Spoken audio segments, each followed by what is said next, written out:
So, is the blue hair era coming to an end?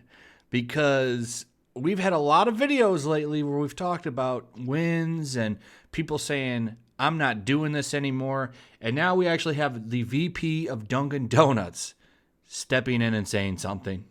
A lot of wins lately, which is why I wanted to talk about Dunkin Donuts, because it goes in with the wins.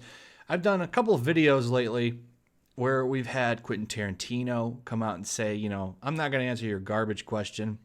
We had Christopher Priest, best known for his Black Panther comics, came out and said, I'm not going to put up with this anymore as well. And in a lot of ways, the stuff I've been talking about a lot, the Vic Mignogna stuff, is also a huge win because it's a pushback on just smearing people with no evidence. So when we have companies like Dunkin Donuts come out and say, we're not going to do this, we want to actually make money, I think it's worth talking about because it asks the question, are we coming to the end of the NPC era, which I would love to see. I would love to see the end of all of this because, we have people getting mad about font colors in Detective Pikachu. Now, people are going to get mad about it, and there's always going to be stupid people on Twitter. But the thing that I like is that companies say things like this. So this is a quote of the vice president of Dunkin' Donuts. We are not Starbucks. We aren't political. We aren't going to put stuff on our cups to start conversations. We don't want to engage you in political conversation. We want to get you in and out of our store in seconds. It's donuts and ice cream. Just be happy. Hashtag Dunkin', hashtag into 2019.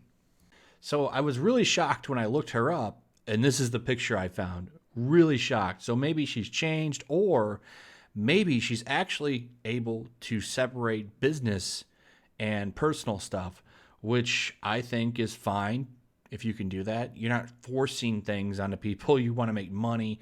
This is the best way to do it, and I like that. So if that's the case, I don't have a problem here. So one thing that I like about all of this is Starbucks, if you didn't know, is super, super woke. They are massively woke. There's a thing down here that I really liked where they show how the Christmas cups at Starbucks have changed. I mean, you can take a look at this and really see what's going on here. So nothing describes today's America better than the evolution of the Starbucks cup. And this is an older tweet, but you can see here, as they've gone from 29 up into 2015, you can look at the evolution of the cup right there. And it really speaks to where Starbucks is as a company.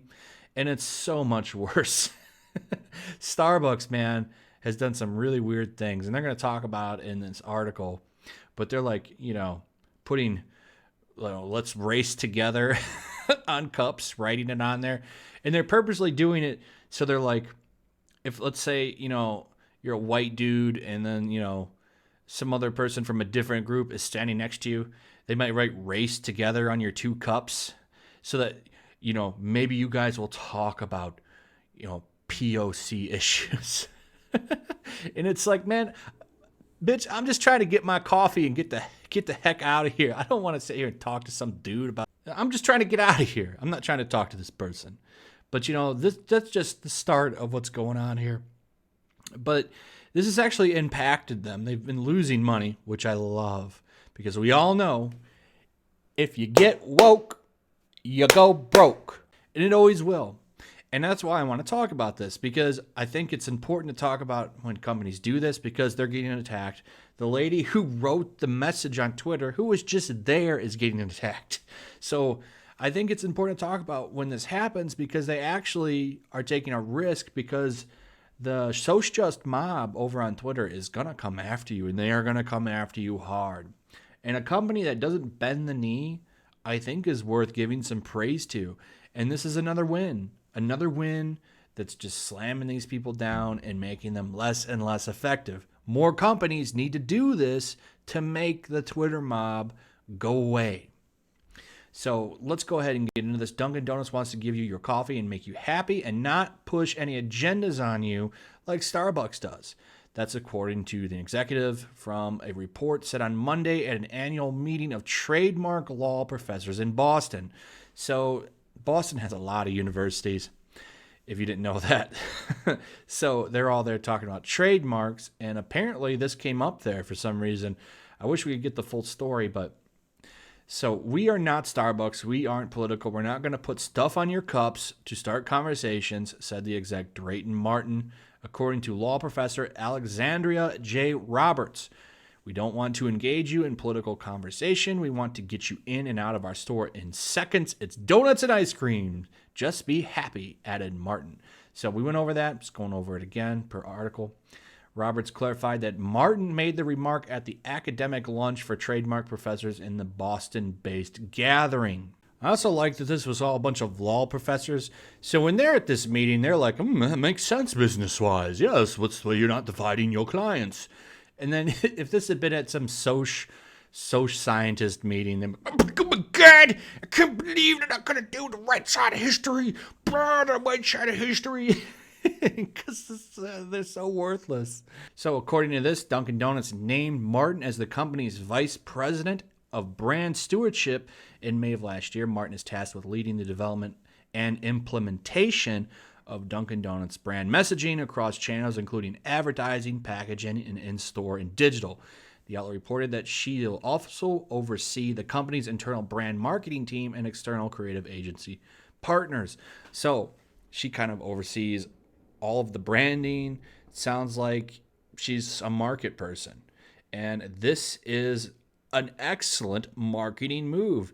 This is somebody that actually paid attention in marketing class, unlike Starbucks, who doesn't care about making money. As we're going to see right here, Starbucks, a leading Dunkin Donuts rival, has taken a completely different company-wide approach with respect to politics. As outlined at the Motley Fool, the coffee chain has a history of political controversies under their belt, mostly pitting themselves against, conservatives. And that's nothing new. Another company saying, we don't want your money, and they lose money. There's actually a whole article on the money they've lost that would be a fun video to do, because I love when companies get so woke that they go broke. I think it's a great thing. A great thing. So here's an example here. Their chairman, Howard Schultz, slammed the president and his takes on immigration and such. And this was a big controversy here, that they will neither stand by nor stand silent. And that's when they pledged to hire 10,000 refugees within 5 years, which I kind of was like, why don't you hire, soldiers that come over here and, maybe can't get a job or having trouble? Like, we have a lot of unemployed Americans. Why aren't you helping them? Like, I hate it when it's not, we should be taking care of our own. And no matter who you are, what group you're from, if you're an American, I think you should come first. I don't think that some people that is over here for asylum should get more preference than people that are born here. If you don't agree with me on that, I don't know what to tell you, but, I love the country first and not another one. And I'd like to see us do well. I think anybody can agree that that's not such a bad thing. And other countries have that stance. But over here, for some reason, that's racist, xenophobic. And they come out against Second Amendment stuff and everything. Like, Starbucks does not sit idly by when it comes to controversial things. Preferably, if you're a business, it's best to just not say anything, just to stay out of it. But, you've got these companies like Gillette and everything coming out and saying, well, we're going to get involved. And, we don't need your business. We got enough money, which is so stupid. So right here, this was the big one. I went over the coffee cups earlier that evolved through Christmas. And who can forget Starbucks' increasingly Christmas-less Christmas cup? In 2015, Starbucks launched a red cup for the holidays that eliminated all Christmas-themed ornaments and decorations. This move irritated some groups, but Starbucks doubled down last year with a green cup, which replaced all holiday and winter decorations with illustrations of groups of people as a symbol of unity. There really is no problem with people and other people. I mean, there's still some, but I feel like, and I really do believe this, 8 years ago, we were in such a better place.